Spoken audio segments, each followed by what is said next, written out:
Nous allons aujourd'hui parler du temps. Non pas du temps qu'il fait dehors, mais de celui qu'on en exprime en termes de durée. Le temps est un concept inventé par l'être humain pour appréhender les changements dans le monde. Il structure notre pensée et notre vie quotidienne au point même que la précision de sa mesure a toujours représenté une quête scientifique. On le mesure maintenant grâce à l'atome de césium avec une précision de l'ordre de 16 chiffres après la virgule d'une seconde.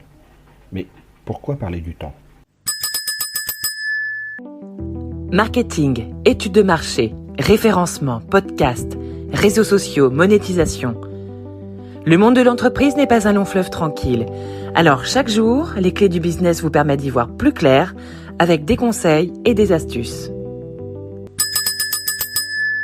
Plusieurs raisons pour parler du temps. Premièrement, le temps est partout. Il fait partie de notre quotidien. Et pourtant, on ne sait pas grand-chose de lui.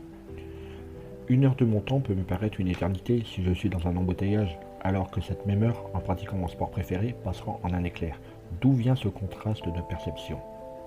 Nous avons chacun un rapport au temps différent. Certains chronomètrent toutes leurs actions, tandis que d'autres peuvent vivre sans montre. Que montrent ces différences ? Il existe des dizaines de méthodes d'optimisation du temps. Laquelle est la meilleure ? Vous voyez, nous avons tant à partager ensemble à propos de ce thème. Les premières réflexions autour du temps sont apparues chez les Grecs de l'Antiquité. Ils ont ainsi défini 3 types de temps. Chronos, qui est le temps physique, c'est le temps que nous mesurons chronologiquement. Kéros, le temps métaphysique, c'est le point de basculement décisif avec un avant et un après. Aion, le temps cyclique. Dans la mythologie grecque, Chronos était le dieu représentant la personnification du temps, et notamment des 12 heures du jour ou de la nuit. Le temps Chronos, c'est celui que nous connaissons tous. C'est le temps physique. Il permet de segmenter le temps en passé, présent et futur grâce aux unités de mesure telles que la seconde, la minute, l'heure, etc. Ce temps est quantitatif et linéaire. Le temps Kéros est lui un temps métaphysique. C'est le point de basculement décisif avec une notion d'avant et d'après où quelque chose de spécial arrive. Par exemple, vous vous êtes déjà dit « maintenant, c'est le bon moment pour agir », sans qu'il n'y ait d'éléments objectifs validant cette affirmation. Cela est en fait l'expression de la sensation du temps Kéros. Contrairement à Chronos, le temps Kéros n'est pas linéaire, il est qualitatif. C'est le temps entre.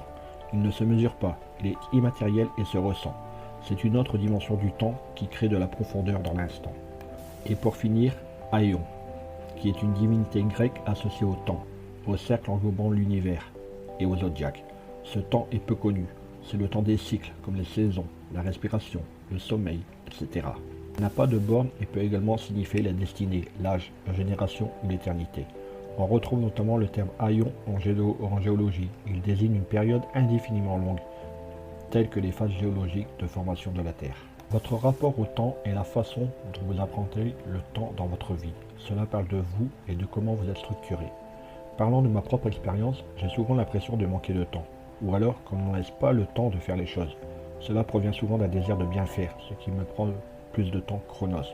Je suis quelqu'un de ponctuel et j'ai la croyance que mon temps est précieux. C'est pour cela que je suis en colère quand on me prend mon temps. Une réunion interminable, une attente à la poste sans fin, un trajet en voiture qui s'éternise, etc. Par ailleurs, je ne porte pas de montre, ayant la possibilité d'avoir l'heure un peu partout, sur mon portable, sur mon PC, sur une horloge murale, etc. Et bien que je regarde souvent l'heure pour savoir où j'en suis de mon travail, je peux carrément oublier l'heure quand je suis en vacances. Je ne pense pas être le seul avec cette habitude. On essaye d'en mettre en cohérence et à synchroniser le temps Chronos et le temps Kéros. On peut citer l'exemple de la reconversion professionnelle. Une personne peut sentir que c'est le moment pour elle de changer.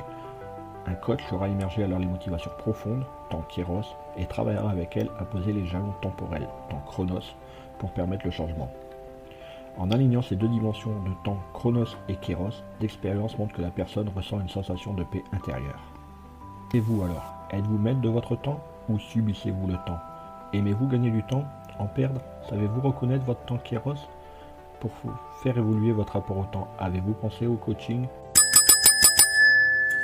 Avant de partir, j'ai une petite faveur à te demander. Est-ce que tu pourrais donner une note et laisser un commentaire sur ta plateforme d'écoute préférée ? Cela permettrait aux clés du business d'avoir une meilleure visibilité et d'être accessible au plus grand nombre. Je te remercie. Allez, cette fois c'est vraiment fini.